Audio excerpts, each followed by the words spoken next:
Adrian, blame it on my wild heart. But we're going to do Stevie Nicks, and it's coming up next on the most reverent music show on the internet, Courtesy Listen. Welcome to Courtesy Listen, the podcast that explores an artist's entire catalog. We'll listen to every studio album and any other essential recordings, sharing our thoughts along the way. Some of those albums will be good, and some will be bad, but they all deserve a courtesy listen. Welcome back, Adrian. Great to see you as always. You too, Tom. So we are talking about Stevie Nicks this time, and certainly I'm very excited. But before I get into my own personal thoughts on Stevie Nicks, Adrian, I'd love to hear what your thoughts are on Stevie Nicks, when you came to discover Stevie Nicks, and just your prevailing opinions on her body of work. Sure, certainly. I think probably like 99% of the people out there, Stevie Nicks is part of or is Fleetwood Mac, right? And so I think that is where everybody is introduced to Stevie Nicks. I would be blown away to meet someone who knew of Stevie Nicks and then was like, "Who's Fleetwood Mac? What are you talking about?" Right? So through Fleetwood Mac, and I've recently gotten into and enjoyed some of her solo work, but was never listening to anything that she did solo, before a year or two ago. So yeah. Just as Fleetwood Mac. She is Fleetwood Mac. What about you? Yeah. Same? I was aware of some of her songs on the radio in the 80s, but I didn't know it was her. Like, it was just something you heard, and it wasn't really clear who it was. I was not really aware of Fleetwood Mac. Again, I'm going to echo my Led Zeppelin intro from a few episodes ago. I wasn't really aware of them until high school. Because, of course, when we were in high school, they had their big comeback, The Dance, which was a massive live album that was very well received. And all of a sudden, there was this surge in Fleetwood Mac popularity. Much like we're kind of seeing right now, right? I feel like there's, again, another surge in Fleetwood Mac popularity. Yep. Yeah. And that maybe the vinyl craze has Sure. kind of led to that. Right. But my parents owned a copy of The Dance, which is interesting to me because I don't feel like either of them are massive Fleetwood Mac fans. But we had the CD, and eventually I listened to it, and I really liked it. The other thing in high school, though, that really got me aware of Fleetwood Mac was that I stumbled on that Smashing Pumpkins cover of Landslide on their Pisces Iscariot album, and I loved it. I really thought Billy's cover of Landslide is very faithful to the original and touching. And did you realize it was a cover the first time or two that you heard it? You knew it was like you had enough knowledge to know that was a cover? Yeah, I think I was listening to it with someone who said, no, this, who told me like off the bat, like this is actually a Fleetwood Mac song. And it immediately made me want to go listen to the original. And that's when I discovered Stevie Nicks. And I shortly thereafter, I think, bought Rumors, and I bought their self-titled album. I had a massive crush on Stevie Nicks when I was in high school. And you and every other. Yeah. Every other. She's like, I don't know, 35 years older than me or so. So, whatever. But, I enjoyed her work. She wasn't 35 years older than you. Like, Rumors, Stevie. Right. Everybody loves like Rumors, Stevie. You right. didn't love. But The Dance Stevie was, Okay. Well, we don't need to get into that. Yeah.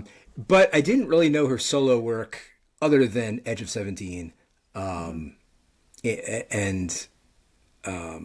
we'll get into the rest. But yeah, I mostly knew her through Fleetwood Mac. Okay, great. Any other opening thoughts on Stevie before we jump into her catalog?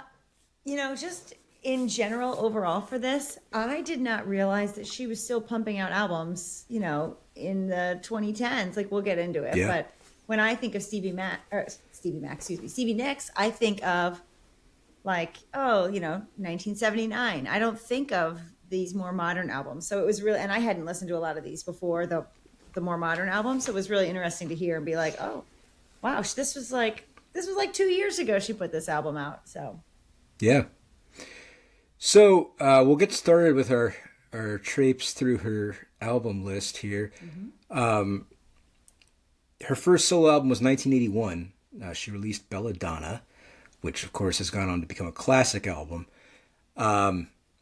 It was recorded sort of in between the Tusk World Tour and before Fleetwood Mac's Mirage album. And from what I've read, they were on an extremely tight schedule. They had to kind of record it in fits and starts. You know, she used a lot of session musicians and such.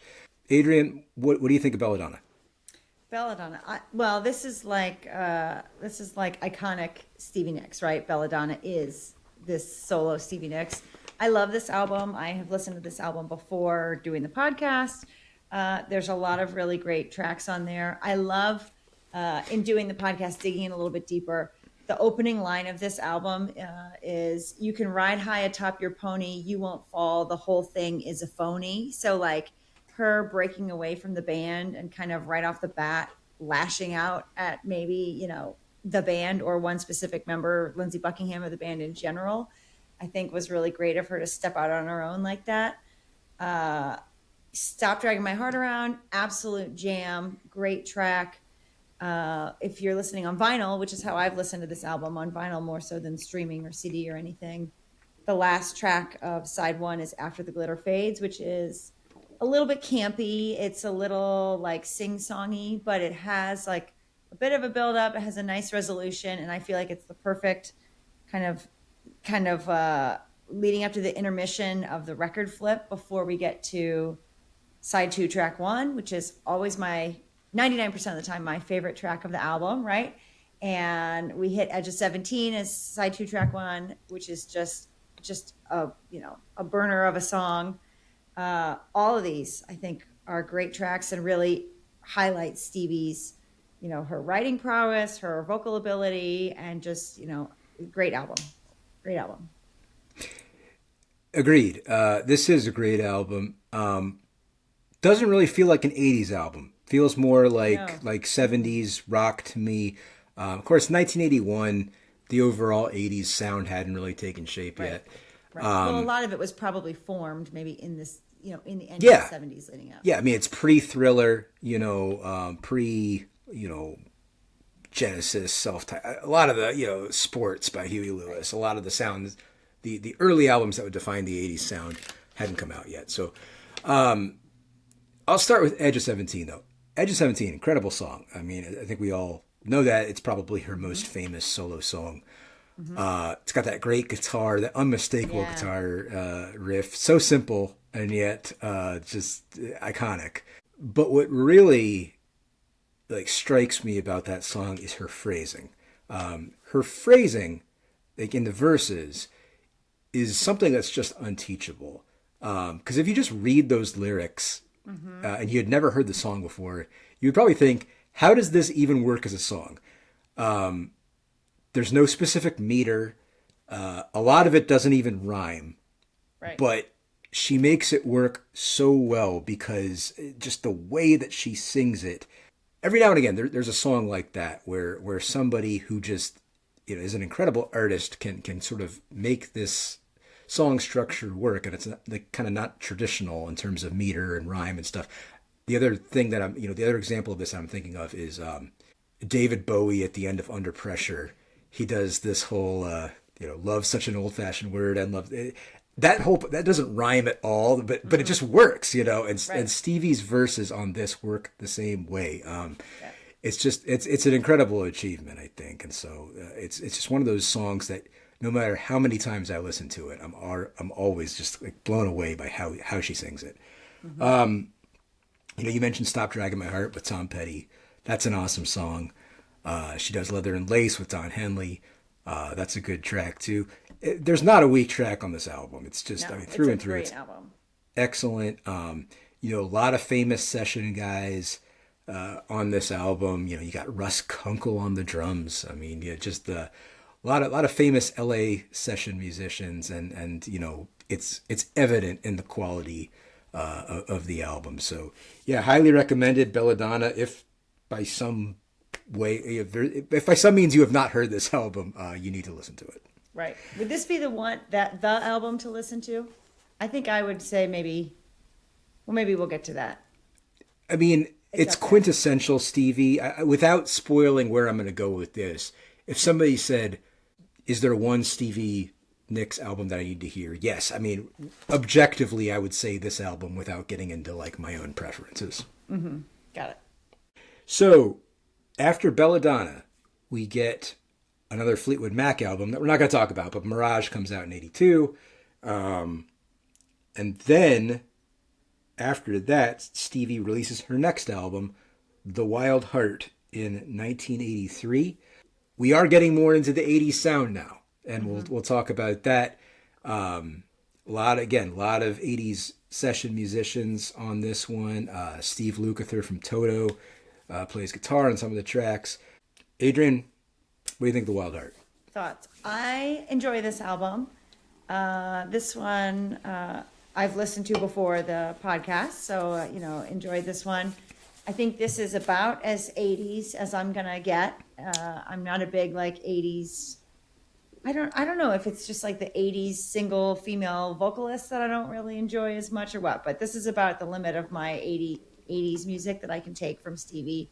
I do appreciate the fact that she had this first big hit with Belladonna, and then Wild Heart she really credited as like, this one has to do well too, or else everybody's going to just say that Belladonna was a fluke. But Wild Heart did just as well, maybe not ultimately as well, but was a hit album with a lot of good songs and really kind of cemented Stevie as a solo artist, and allowed her to go off and have this solo career and not just have a one-off hit in Belladonna.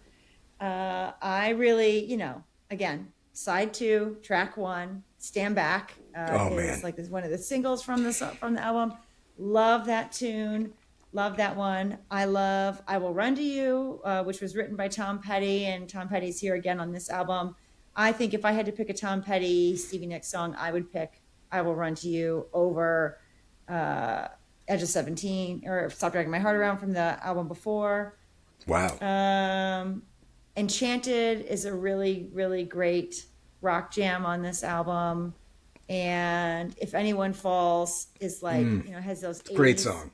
80s synth on it and a lot of layers of sound. So there are some really good like 80s tracks on here that I still, as someone who doesn't really love 80s music, I still enjoy. So even if you don't like 80s music, I would still say check out Wild Heart. I love the album. Well, you love 80s music. I do love 80s music. Yeah. So we are really in my wheelhouse here. Stand Back's my favorite Stevie song, bar none. Just a great tune. I've heard a couple of different tellings of this story, but I think she wrote Stand Back and she realized that she had kind of lifted the chord progression from Little Red Corvette by Prince. She called him and said, hey, yeah. And he was totally cool with it. And he even played synths uncredited on the track. Really? And you could hear it. I mean, it's obviously the same chord progression as the chorus of Little Red Corvette. Yeah. It's a great song. Again, her phrasing. Nobody else could have had a hit with that, I don't think. Just the way she phrases that those verses is just unteachable. I mean, it just kills me.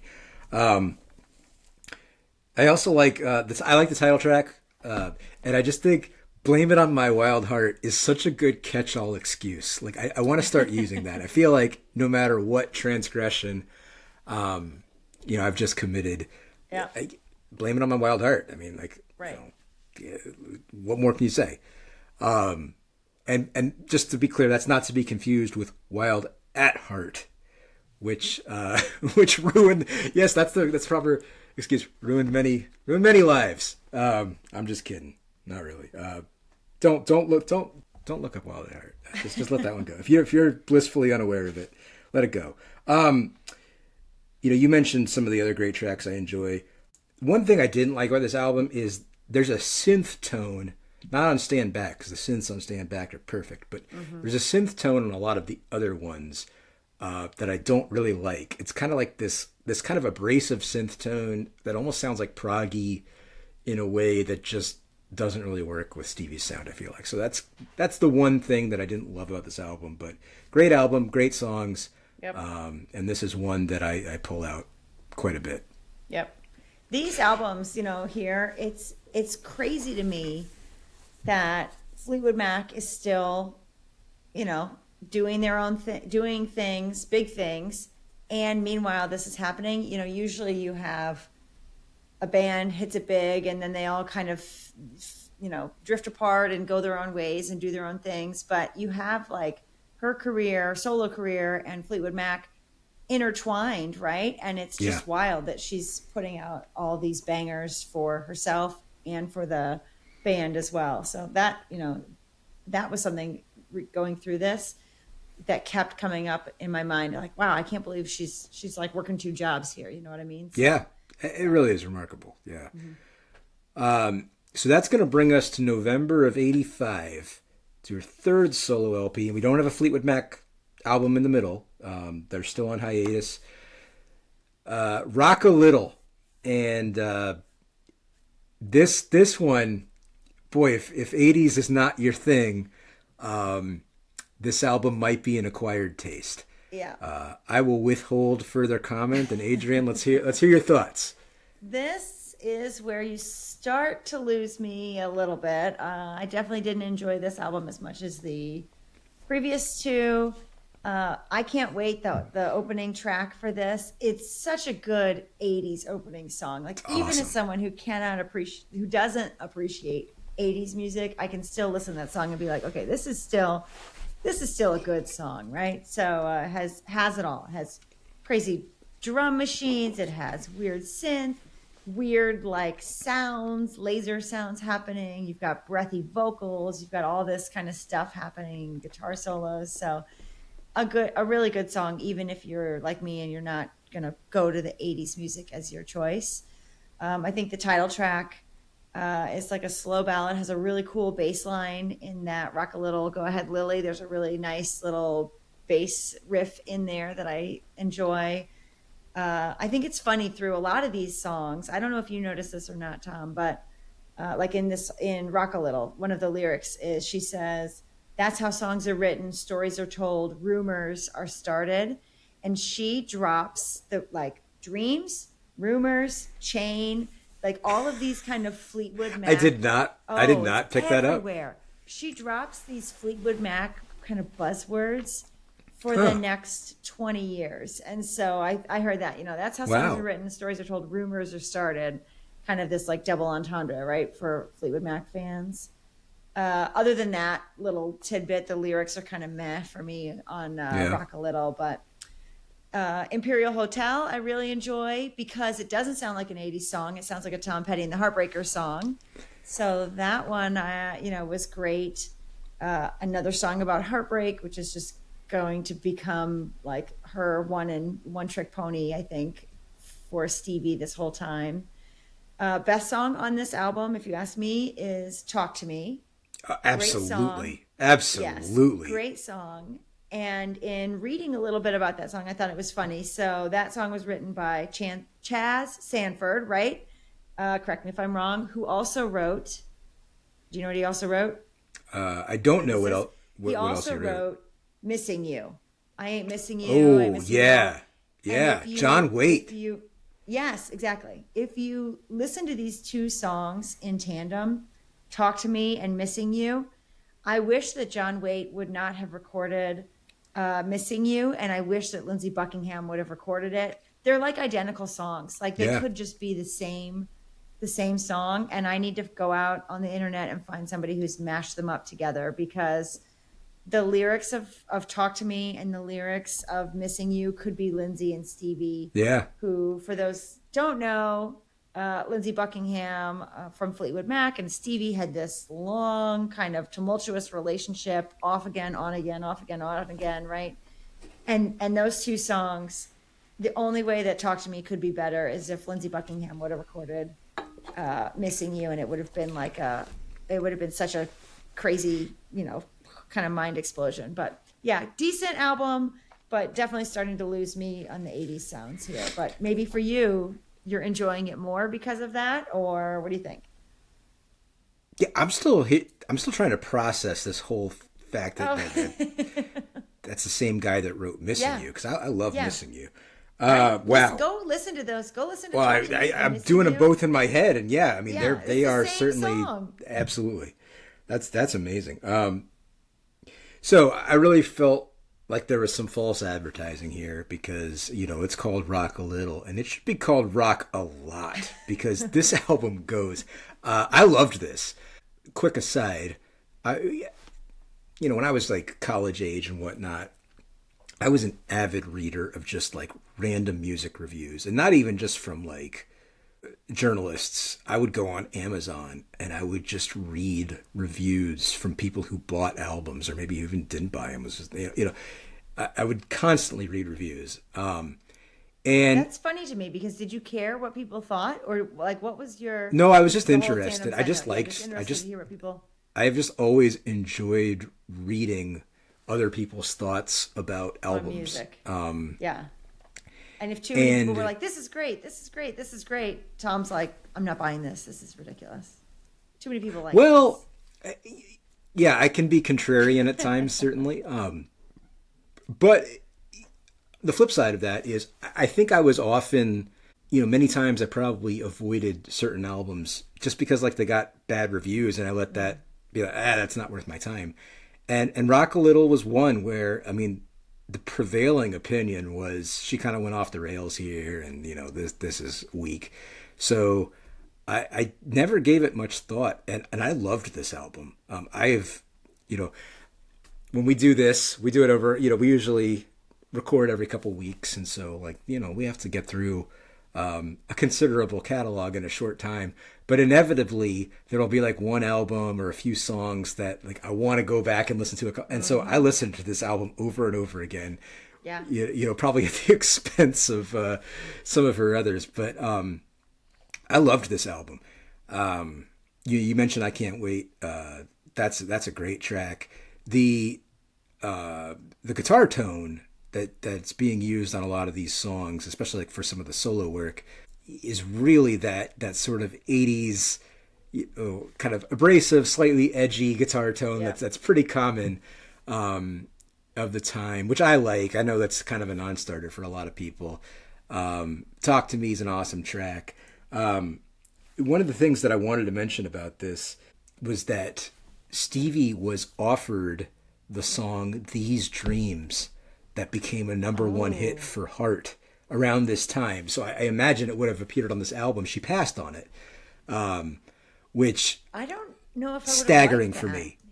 That she passed I on it, or She passed like on what's it. Yeah. staggering? Yeah, but what's staggering about it? That she passed on it, or you wish she would have done it? No, it's staggering to me that she was offered it, and then I mean, it became a number. I mean, it was Heart's. I believe it was Heart's first number one hit ever. Stevie But like wrote a lot of her own, like Oh, so she many did. good songs. She's She did. writing all her own songs. She's not really taking songs from a lot of people that are like. No. She doesn't have the need to sing other people's songs. I think it's staggering because like "These Dreams" is, I mean, an all-time favorite of mine. Yeah. It's one of the Oh, it's a first banger for songs. sure. Yeah, it's one of the first songs I can remember hearing on the radio, and like really being cognizant of it, if you will. And also, I think that song was released as a single in 1986. And I was going to say this came out, this album came out in November of '85.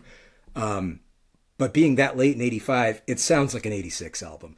And just for me personally, like 1986 is a year of music that I really enjoy. I know there are a lot of folks out there, music journalists and such, who just think that 1986 is this barren year, just as a horrible year for music, and I disagree. Like had that year has a lot of sentimental value for me in terms of music, and so this sounds like that. I think that I find comfort in that.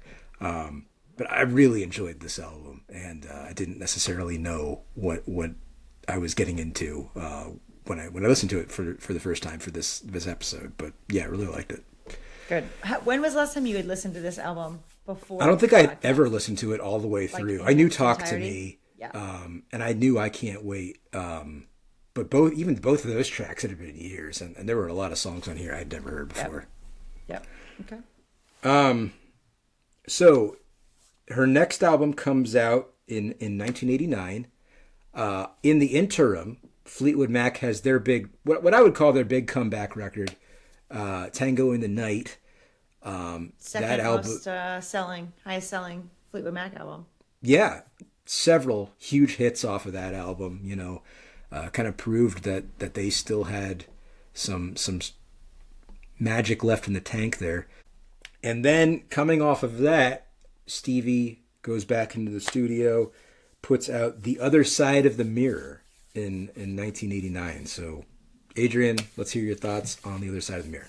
Okay. This is where Stevie loses me. So,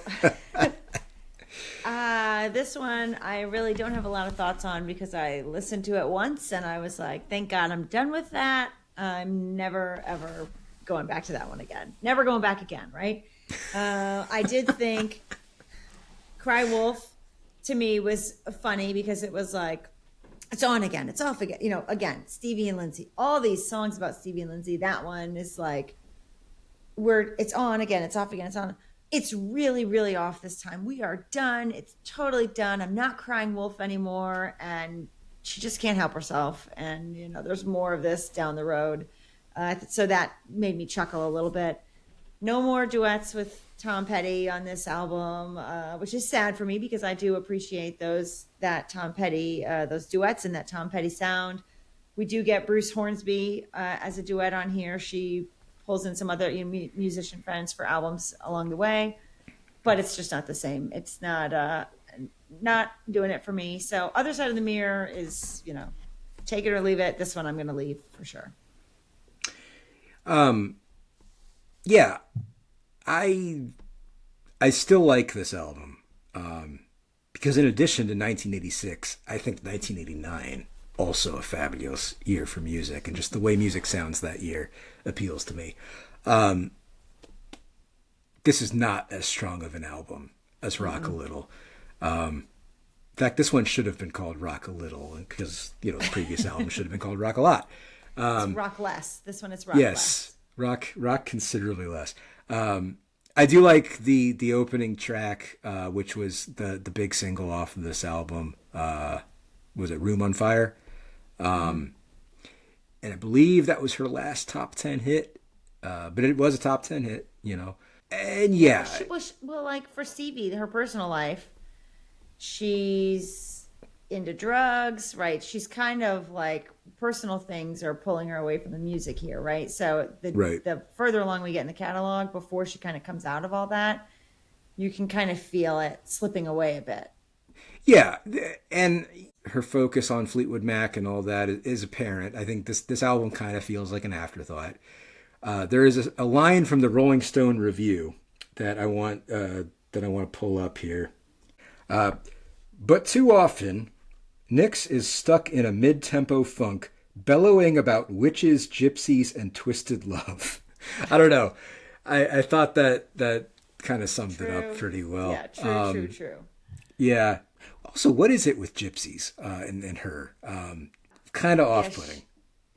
She kind of had I don't know. Do you think it's like this whole like I'm free and she's living this life of a traveler, right? So she's as a musician on the road, she's like living this life. She hasn't settled down. She hasn't been able to solidify a relationship, a family. Who knows if she wants, the house and the picket fence and the kids and all that.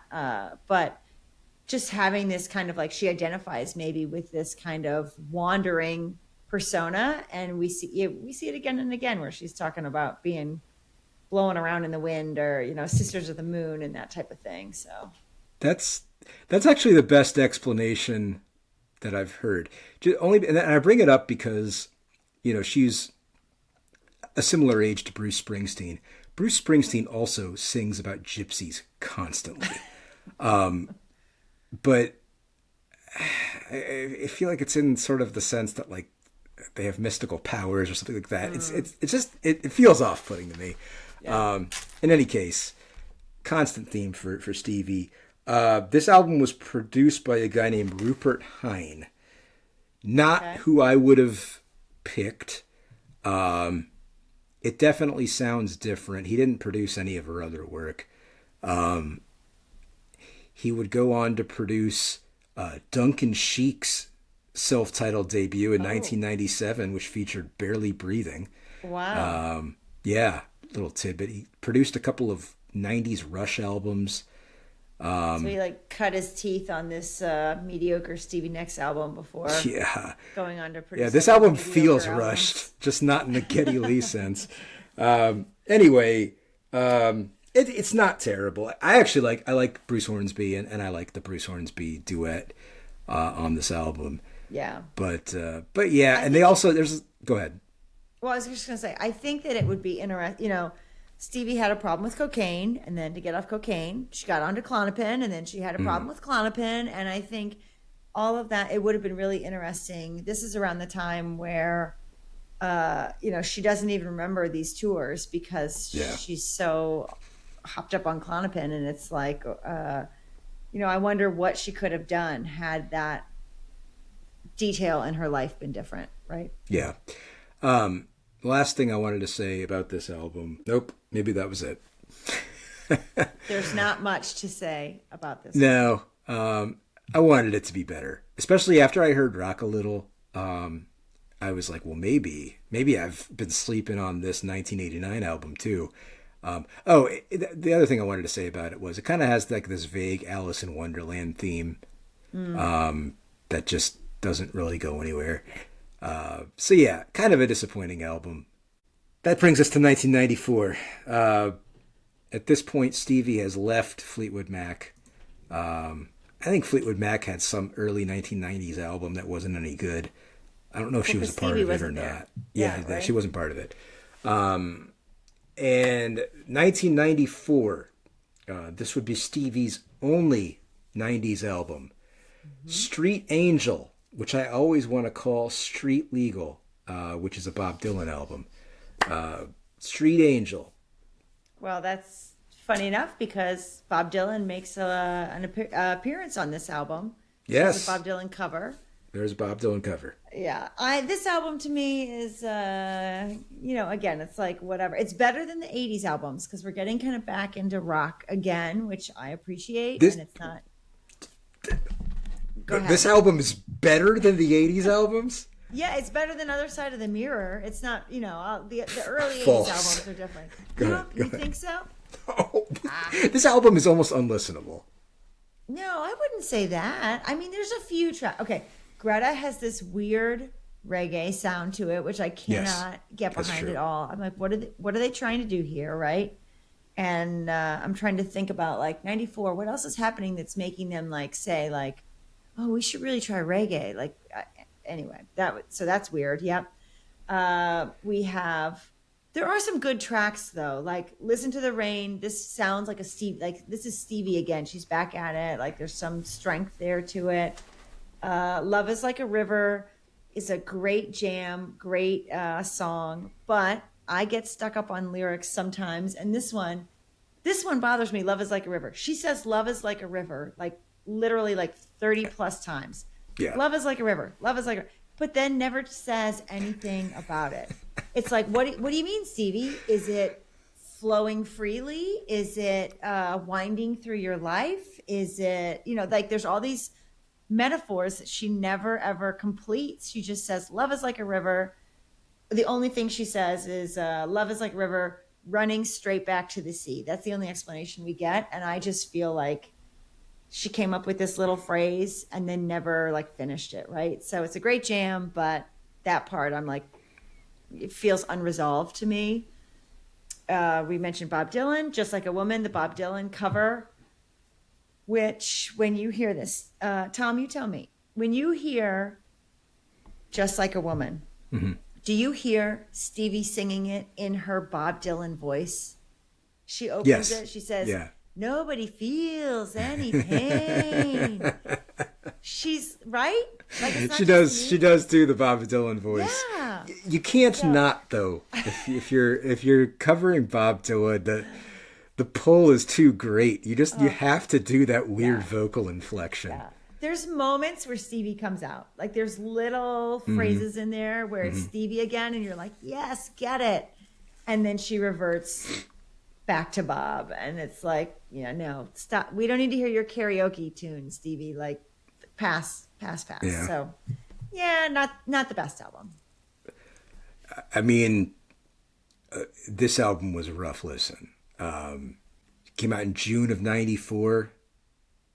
June of '94? I think it was June of '94. Sometime in 1994. Yes, June of '94.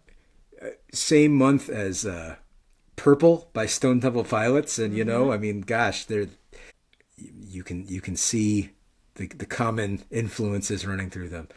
Really an ode to session musicians, because there are some talented musicians playing on this album, and they kind of rescue it. Yep.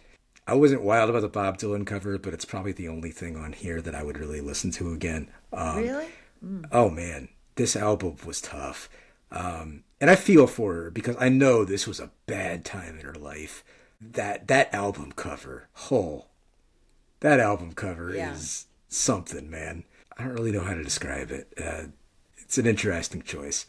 But also, like, I feel badly for her, because she did go on tour to promote this album, and like the things that got said about her during that tour are really unfortunate, because they had nothing to do with music. I mean, like, if you want to take issue with someone's music and say it sucks, like, that's your prerogative. But the attacks on Stevie were things you wouldn't say now, and it's just unfortunate. So a lot of sympathy for her with that. This album was not something that I really enjoyed. It was produced, I think, initially by Glenn Johns, who's like legendary. Right. And Stevie hated what he had done. He also made her record 2 songs by his son.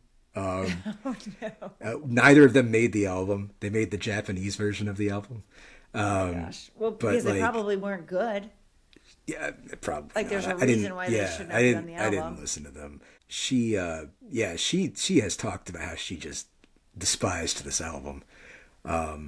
Yeah, kudos to her for getting something out there and making an appearance in the 90s, but sure. I think Stevie despised the album, and we did too, apparently. So it somehow went gold. It somehow went gold. Well, it has her name attached to it. Yeah. It is a testament to her. It's a testament to her popularity, certainly. Okay, so that was 94. Stevie really gets it together over the next couple of years. And then thankfully, we mentioned, yes, glad to hear that. We mentioned the dance. There's a huge resurgence in popularity of Fleetwood Mac. They have a big live album, and there's all this renewed interest. And she makes the most of that. And in May of 2001, we get Trouble in Shangri-La. So, Adrian, what did you think of Trouble in Shangri-La? Yeah, Trouble in Shangri-La was definitely I thought it was a good album. It was interesting to me. It's the 80s sound is gone. Hallelujah. Yeah. So that's good. I mean, it's 2001, so the 80s sound should be gone. But I think that there's some really great tracks in here, and she brought in some really interesting people, right, to work on this album with her. Sheryl Crow produced the album and did some guest appearance in here. I don't know if you enjoy the track Too Far from Texas or not, Tom, but Natalie Maines of the Chicks sings along with her. I love that track, mainly because of Natalie Maines. It doesn't really sound like a Stevie track at all, but I enjoy the Chicks, so that was interesting for me to hear, and I'm sure that was probably a cool experience for Natalie Maines to be a woman in music, to get to, do a duet with Stevie Nicks. Let's see, Planets of the Universe is an old song that was brought back for this album, and in reading about it, it's again another song about her on again off again relationship with Lindsey Buckingham. She said in the version here on Shangri-La there's 4 verses, and she says she left off a 5th verse because it was too mean. But somewhere out there on the internet you can find it's out there. I'm like, I need to go when I have some spare time. I need to go look it up. I need to go. I've listened to it. Oh, have you? Yeah, I didn't really think it was that out of line what she said about him, but I'll have to check it out. My favorite track from this album is That Made Me Stronger, which is a good song. Yeah, That's a good song. which she's talking about this man, and I think again, many people would think it's another song about Lindsey Buckingham. Like 75% of her songs are about Lindsey Buckingham.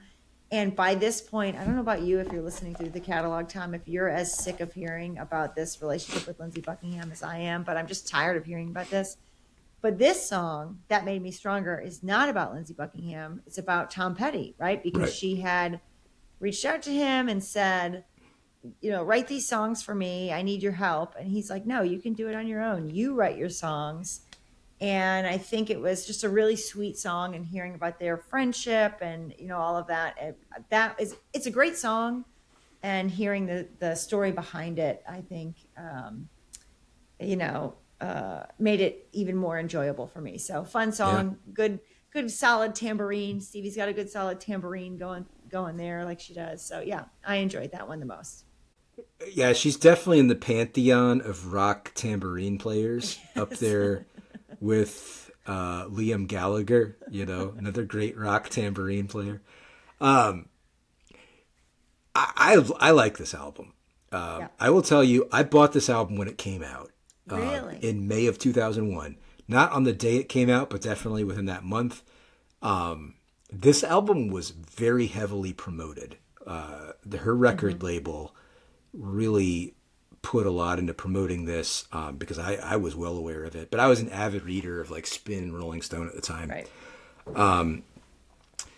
So yeah, I was definitely cognizant of it. You could tell that this was a big budget album, that she was working with, contemporary producers, musicians, things like that. So I remember being excited about it. I didn't love it at the time. I don't know what I was expecting. But it wasn't really this. But it has grown on me over the years. The title track, track 1, Trouble in Shangri-La, that song's a banger. That is a great tune. I really like that song. And the chorus kind of has like this. It's kind of in the style of the chorus of Edge of 17 in a way.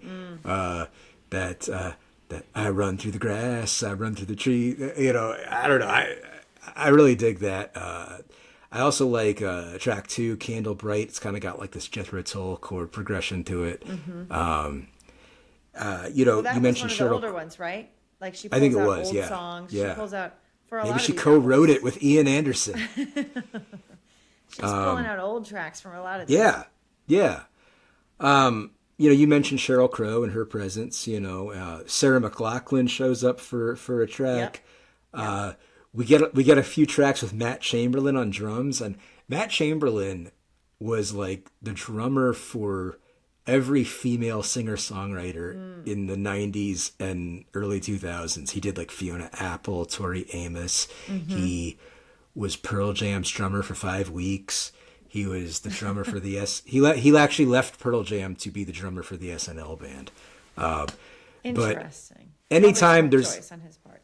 yeah, anytime there's a female singer songwriter like from this era, I immediately look at the credits to see if Matt Chamberlain Yeah. is on drums. He had a type. Yeah, yeah, but yeah, I like this album a lot. It's the production. To your point, it doesn't sound 80s or 90s for that matter. Right. Well, it does sound 90s, but in a different way than Street Angel did. They just knew how to produce albums back then. Right. Um, Well, there's a lot yeah. of really talented people working on this album. right. So I think this is a real return to form for her. It's a great album. I think you should check it out. A little long, it does drag a bit towards the end, but there are enough solid tracks on here that I think it's definitely worth anyone's time. So after this, Stevie takes a long layoff of about 10 years, and she comes back in 2011 with In Your Dreams. So Adrian, hit me with it. In Your Dreams. Yeah, In Your Dreams.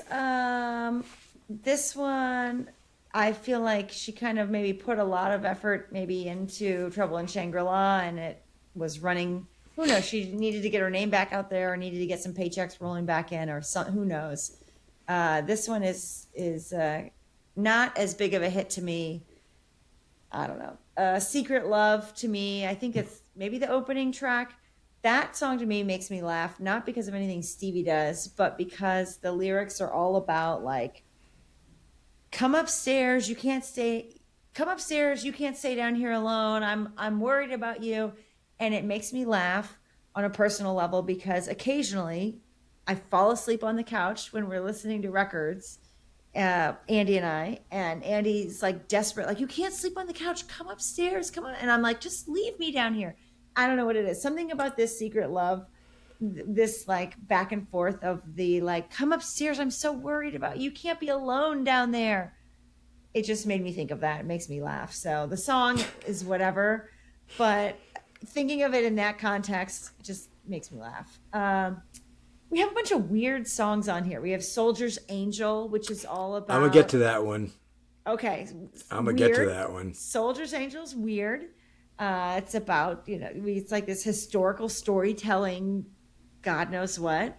We have Annabelle Lee, the retelling of an Edgar Allan Poe poem, which if you read some of these Stevie biographies, Stevie, according to them, Stevie, as a high school English project, got up and sang Annabelle Lee and put it to music to make it more able for her to memorize, to be able to recite in English class. So she's been holding on to this one for decades. Again, pulling out the kind of musical friends. She has David Stewart of the Eurythmics that she does Cheaper Than Free with, this duet. No Tom Petty, again. It's a decent tune, but yeah, this album for me, it was interesting to listen to, but it was interesting in a bad way, not interesting in a good way to listen to. They're like, oh, that's interesting. Yeah. I won't go back to this one. So I had not listened to this before. I listened to it for this. I enjoyed it. I thought it had a strong opening half of the album. There's one song in particular that I thought was up there with a lot of her best work, and that's New Orleans. New Orleans is a great song. It really feels like it could be a Counting Crows song.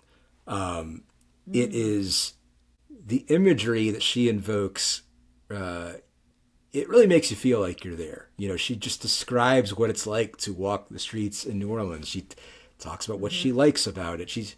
But just in a way that I've never been to New Orleans. I'd like to go, but I've never been. And she even, mentions walking past Anne Rice and stuff like that. I thought that was a great track, and definitely one that I'll go back to. I also liked Everybody Loves You, particularly the lyric, everybody loves you, but you're so alone, which felt, pretty autobiographical for her. Right, pretty telling. Yeah. Soldier's Angel's a tough one. I hemmed and hawed about whether or not I was going to bring it up on here, but I figured, if we're not going to be authentic on here, then what's even the point? But from what I've read, Stevie was like deeply affected by 9/11, and has visited Walter Reed and visited a lot of people injured and soldiers and such. So like my hat's off to her, because I haven't done anything like to help anyone in that regard. I found the song a little off-putting just because I felt like it's about her and like how that stuff makes her feel rather than, I don't know, maybe, and look, anyone's feelings on that sort of thing are valid, but I don't know what I expected. She's talking about Soldier's Angel. You're picturing like a modern day, like a current person of the military. I'm picturing like a Civil War hero, like this. It's possible that I just grossly, it's possible that I just grossly misunderstood this song. I feel like she's intertwining, like, sort of battles of old with her own experiences. That's what it came off as to me. And I don't know. She went for something there, and I believe that's the track that has Lindsey Buckingham on it. And he plays guitar and sings background. I don't know. It it didn't quite do It's it not for a me. good song. Yeah, No, regardless of what it's and I about, it found is it a not a little good song. distasteful, but Yeah. good for her for trying. And It's something anyway, new, right? It's a it little is. bit different from the catalog before, and it's not about Lindsey Buckingham, finally, thank God. So maybe she should go back to singing about Lindsey. Well, that will bring us to 2014, the last stop on our journey. 24 karat gold songs from the vault. And Adrian, let's hear your thoughts. Okay, I have many thoughts on this album because I mean this is songs from the vault, so it's kind of taking from different parts of her life. So maybe there's a lot of stuff going on here. There are a couple new as of 2014 songs on this album. One of them is "The Dealer," which was that the first single, perhaps. That one, listening to this album for the podcast, I was like, oh, okay, I think I remember hearing this in 2014, like on the radio. This sounds familiar to me, but I had two like little kids at that time and life was crazy. So it didn't stand out to me, but I did remember it from that time. It's whatever. It's a fine song. The song Mabel Normand, I love the music. It sounds like a real epic song. Again, I'm hung up on the lyrics. Mabel Normand. Do you know who Mabel Normand is, Tom? I don't. I thought it was an odd title because I'm like, that name does not really roll off Yeah. the tongue. No, Mabel Normand is and I don't know anything of her story other than who she was. She was a star of the silent film era who was in all these silent films with Charlie Chaplin. You're like, what are we singing about, Stevie? So the song is great, but I'm with you. I thought the music was excellent. yeah, Didn't know what but she the was singing subject about. matter is like weird. Yeah. We've got Cat House Blues, which sounds like it should have been from the Cabaret soundtrack. That one was a little too far out there for me. Like, again, I like the blues sound, but Yeah, so oh, do I. I man. but that wasn't blues. That was like cabaret. Like, that was no. That one The was song, yeah. We've got another song that I would love to talk about in depth, but we won't go into it too much here unless you also have the same feelings. Okay, the song Hard Advice. Is this one that you... So Hard Advice, the lyrics, she talks about how she's at a record store with her friends, and there is a paper life-size, she calls it a paper doll, but like a cardboard cutout stand. You see Elvis Presley there's a cardboard cutout of this man, probably Lindsey Buckingham, maybe Tom Petty, I don't know who it is, and the friends are telling her, don't buy the paper doll, don't buy the paper doll. And it's just so weird to think about Stevie Nicks in 2014 at a record store debating on whether or not she's going to buy a life-size cardboard cutout of Lindsey Buckingham. And it's like We've all Lindsay, been in that position, Yeah. There will be photos of you on TMZ carrying this thing out of the store. You can't do that, right? So that to me was just like a crazy little glimpse into her mind. She really can't let this man go. She cannot let it go. And by this point, by this album, I was done hearing about the Stevie Lindsay thing. It was just too much. It was kind of very veiled in some of the earlier songs, and in a lot of the Fleetwood Mac stuff, they kind of go back and forth, and it's you're not really right in your face. But by the end here, she's just droning on and on and on about it. It's too much. Belle Fleur, I thought was kind of like a Sisters of the Moon too. I love Sisters of the Moon. This song, we have them talking about mountain women dancing in the canyon at night, which maybe goes back to more of that like witch imagery that she gets into a lot. And, my final thoughts for this one, I think the song Lady, which was a newer song, it's Stevie like belting it out. Some of her voice in these later albums, she sounds like she's been through something. Her voice is not as strong. But this song, Lady, she's really belting it out, and it's more about her and her thoughts and herself than her in these relationships. And I really was like, yes, get it, girl. This is the one. That track, I think, is one of my favorite tracks from that album, just for that reason, because it really was like, it felt finally true to Stevie. So yeah, I have a lot of thoughts about that album. I thought this album was fine. I mean, I treated it because it's a sort of a songs from the vault. Yeah. I didn't necessarily hold it to the same standard that I would, Sure. I think It's a a traditional compilation. album. Right. Yeah. I really liked the opening track, Starshine. I thought that was a neat song, and I thought, she still sounded really good. I mean, her voice, I thought, was still pretty strong, and she's always. We didn't really talk about her voice up front. She has an incredibly distinct voice. You always know you're hearing Stevie Nicks, and she still really sounds like that. The only really misstep here for me was Cat House Blues. I didn't care for that one. I enjoy that she's still trying some new things, but yeah, that one, not one I would probably revisit. Right. Well, and by now she's earned the right to try some new things, right? Absolutely. She's been Stevie for so long that it's like, okay, go do your weird cabaret ghost songs, whatever you want. Like, do it. And even though this wasn't part of the journey, I kind of dabbled in some of her other, tracks that were unreleased or that were on soundtracks and stuff. She's got a lot of other good stuff.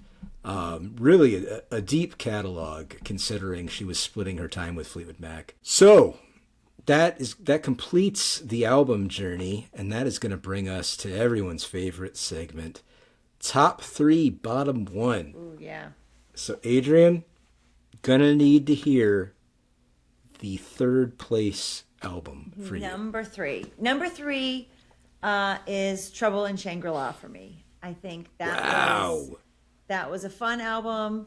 There were some good songs in there. Like that one, overall as a whole, since I'm not picking my favorite song, that one I would put on and let play in the background at my house. That's my number 3. What about you, Tom? Number 3. My number 3 is Wild Heart. I think it's a great album. A couple of iconic tracks, and an easy listen all the way through. Mm-hmm. Yep. Well, I agree because Wild Heart is my number 2 track, our number 2 choice.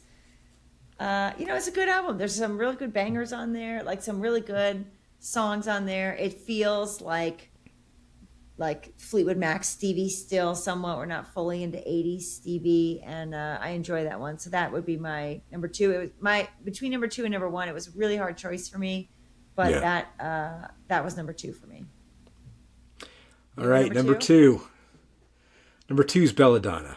That is probably sacrilege for some. It's a great album.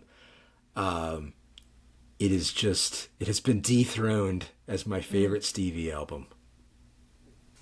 Well, it is sacrilege, and that's why I had to choose Belladonna as number 1. I was really torn between Belladonna and Wild Heart 1 and 2 because I think there are tracks on Wild Heart that I enjoy more, but as an album overall, Belladonna is it. Belladonna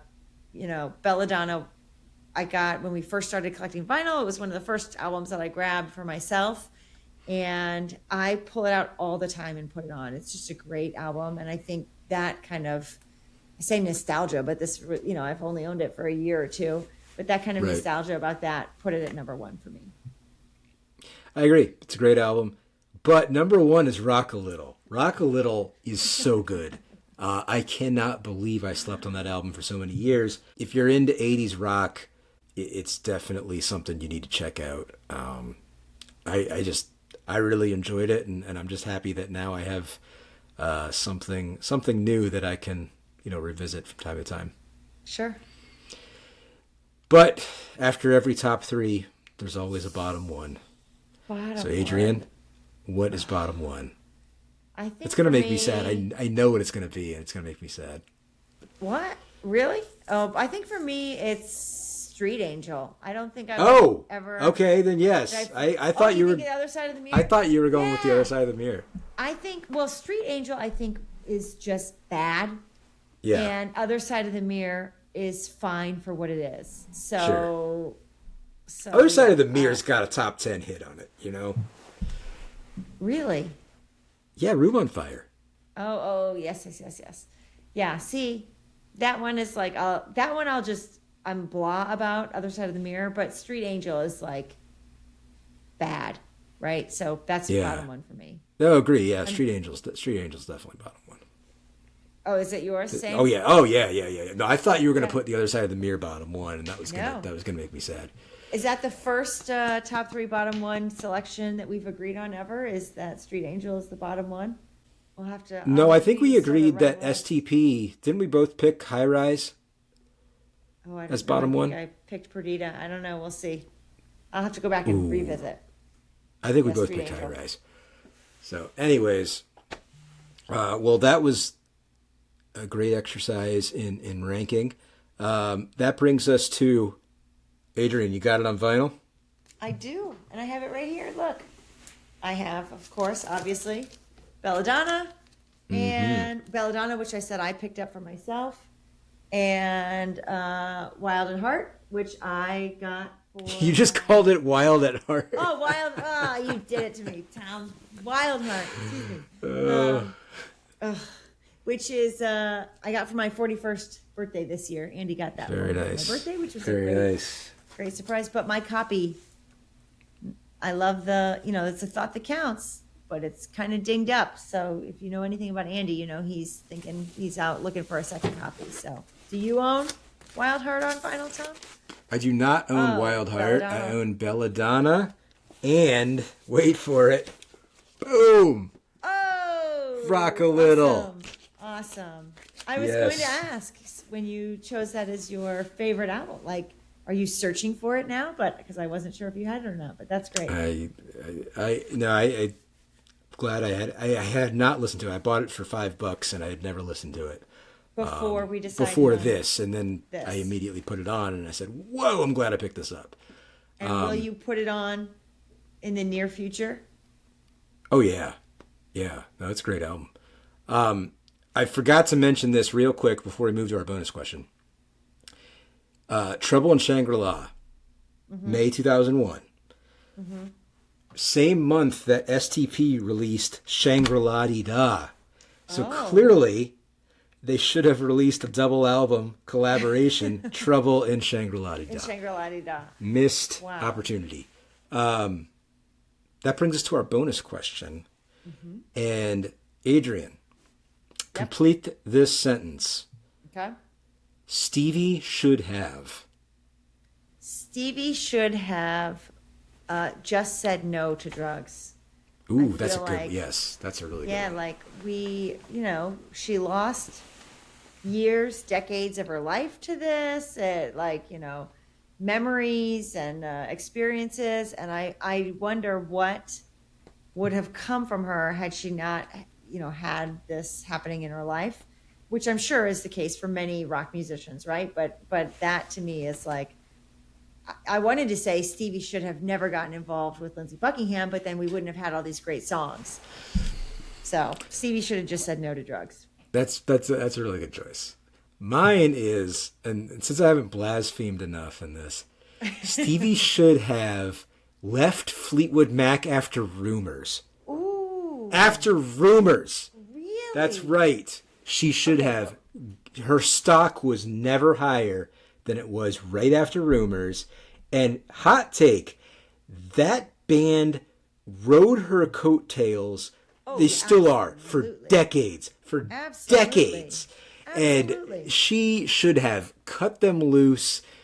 We could have gotten another couple solo albums from her in her prime. In the good years. Yeah. She could have taken like Storms and her other good tracks and added them to her solo albums.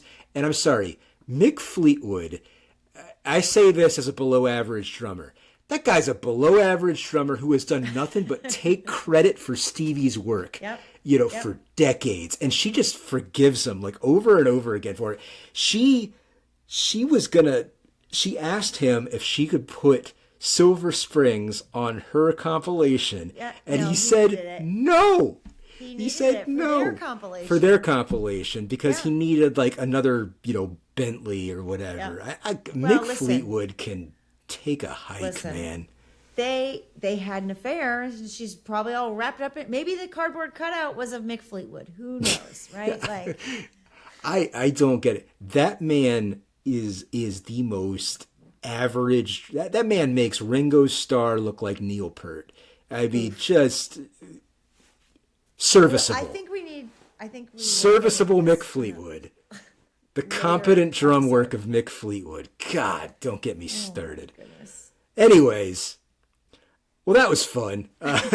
Moving along. Better than Led Zeppelin? Question mark. Oh, better than Led Zeppelin. I didn't think about this. Okay, so we have We have Led our Zeppelin. rankings. We're ranking all of them. We have Led Zeppelin, Yeah. Stone Temple Pilots, My Morning Jacket, Stevie Nicks. I would put. I didn't think about this. I would probably put Led Zeppelin. If I'm gonna rank, wait a minute, I gotta pause. If I'm gonna rank Stevie Nicks, I have to consider what she put into that band that sucked the life out of her as well. Like her Fleetwood Mac stuff kind of plays into this. Led Zeppelin, Stevie Nicks, My Morning Jacket, Stone Temple Pilots. That's my ranking. What's yours? We've already established that I'm a crazy person who has Stone Temple Pilots number 1, Led Zeppelin number 2. Stevie Nicks doesn't top Led Zeppelin, and then My Morning Jacket number 4. I would like to say Stone Temple Pilots. We did take a field trip this week. Yeah. We saw Stone Temple Pilots in live and Solo Asylum, a courtesy listen field trip, and man, STP was incredible. Holy it was cow! Awesome. What an awesome event. Well, hey, It really this redeemed the whole crew. For yes, the whole agreed. tour. Yep. Agreed. Well, this has been a great episode, and the moment of truth. We all want to hear, Adrian. Who are we doing? Who are we courtesy listening to for episode 5? Sure. So this was really fun for me to listen to all these albums that I hadn't listened to before doing Stevie Nicks. So I chose a band that I know some of their top hits, but have not listened to any of their albums like through at all. And trying to jump around a little bit time frame wise, shake it up a little bit. I would like us to courtesy listen The Cars. Wow.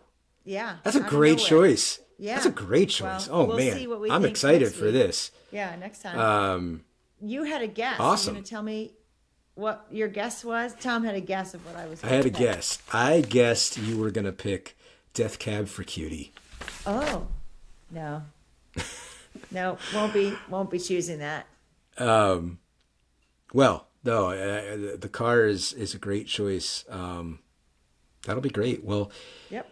this has been a lot of fun as always. Want to give a shout out to our audience. Thank you for watching. Please consider liking, subscribing, commenting, all those engagement things that are great. But no, we do appreciate that people take the time to listen to us. And you know what? Throw some bands in the comments. We will consider them. Absolutely. I would love to hear what people think deserves a courtesy listen, or maybe like Stevie, great albums, and then, a mix of good and bad, and comparing and taking the whole package. So thank you to Stevie Nicks. And until next time, remember, everyone's a critic and most people are DJs. And that's where we're going to leave it because I forgot my part.